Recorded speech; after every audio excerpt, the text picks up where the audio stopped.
বন্ধুরা, আশা করি মা কালীর বড় মার কৃপায় আপনারা সবাই খুব ভালো আছেন, সুস্থ আছেন। যারা এই ভিডিওটি এখন দেখছেন, মহাকালী বড় মা তাদের ঝুলি ভরে দিন, তাদের সম্পদ দিন, তাদের চাকরি দিন, তাদের খ্যাতি দিন, তাদের সম্পদ দিন, তাদের মান দিন, সম্মান দিন। এবং যারা বছরের পর বছর ধরে জয় মা কালী লিখছেন, বলছেন, তাদের জীবনেও পরিবর্তন আসবেই। কমেন্টে লিখুন জয় বড় মা। যদি আপনি আজ প্রথমবার আমাকে দেখছেন, ওকে শুনছেন, তাহলে আজ আপনার অন্তত একটি ইচ্ছা অবশ্যই পূরণ করবেন মহাকালী বড় মা। এর আগে মহাকালী বড় মার বিভিন্ন রহস্যের কথা, বিভিন্ন গল্প কাহিনী এবং মন্ত্রের কথা আমি বিভিন্ন পর্বে আলোচনা করেছি।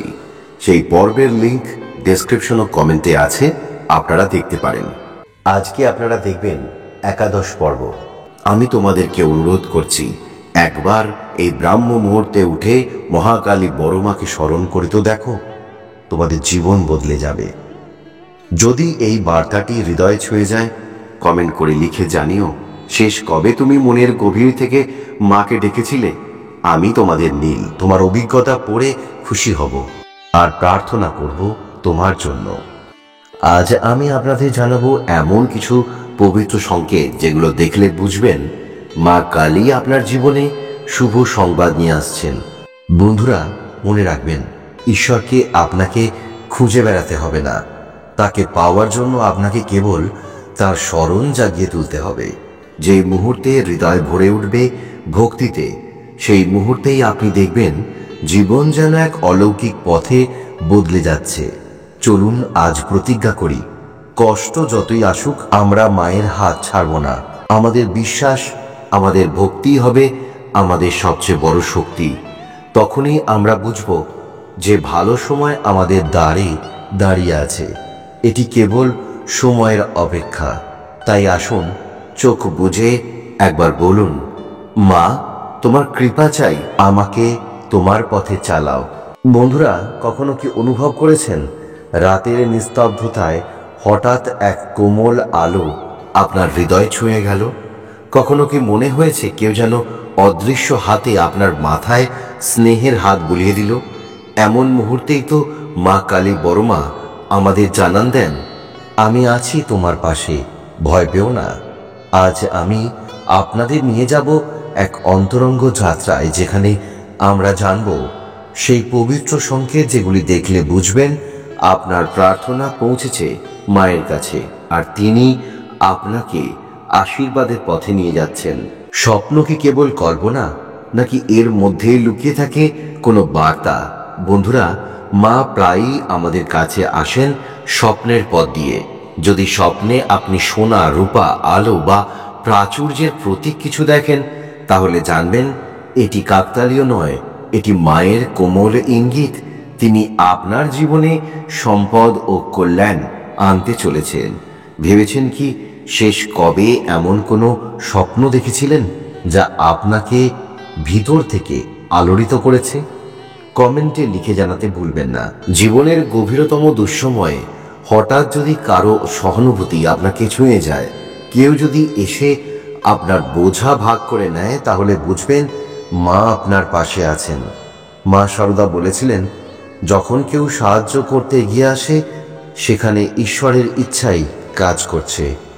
বন্ধুরা, মনে রাখবেন, এই সহায়তা শুধুই মানুষের নয়, এটি মায়ের করুণার রূপ। তৃতীয়, ব্রাহ্ম মুহূর্তে, ভোর 3টে থেকে 5টা, এই সময়টিকে বলা হয় ব্রাহ্ম মুহূর্ত।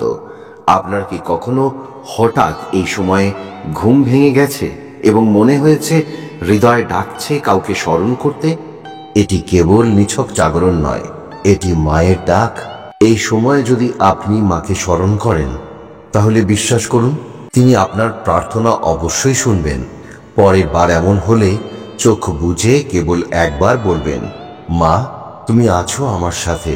পুজো করতে করতে যদি হঠাৎ আপনার চোখ ভিজে যায় এবং মনে হয় বুকের ভিতর জমে থাকা সব কষ্ট গলে যাচ্ছে, তাহলে জানবেন মা আপনাকে ছুঁয়ে দিয়েছেন। অশ্রু তখন আর কেবল দুঃখের নয়, এটি আনন্দের, এটি আশ্বাসের যে আপনার প্রার্থনা গ্রহণ করা হয়েছে। মা আমাদের আবেগকে অনুভব করেন, এটাই তার ভালোবাসার সর্বশ্রেষ্ঠ প্রমাণ। যখন হঠাৎ মন থেকে সমস্ত দুশ্চিন্তা মুছে যায়, যখন মনে হয় ভিতরটা নিস্তব্ধ এক পবিত্র শান্তিতে ভরে উঠেছে, তখনই বুঝবেন মা আপনার জীবনে আশীর্বাদ বর্ষণ করতে চলেছেন। শ্রী রামকৃষ্ণদেব বলতেন, যেখানে শান্তি সেখানেই ঈশ্বর। আপনার সেই শান্তি প্রমাণ করে আপনি সঠিক পথে আছেন, ভালো সময় আসন্ন। বন্ধুরা, এই সংকেতগুলোকে হেলাফেলা করবেন না। এগুলো আপনার আর মায়ের মধ্যে এক গোপন আলাপন। আজ থেকেই খেয়াল করুন, আপনার স্বপ্ন, আপনার জাগরণ, আপনার অন্তরের শান্তি সবকিছুই মায়ের পক্ষ থেকে এক একটি চিঠি। তাহলে বলুন তো, এই 5টির মধ্যে কোন সংকেতটি আপনি সবচেয়ে বেশি অনুভব করেছেন? কমেন্টে জানান। আপনার অভিজ্ঞতা হয়তো অন্য কারো বিশ্বাসের আলো হয়ে উঠবে।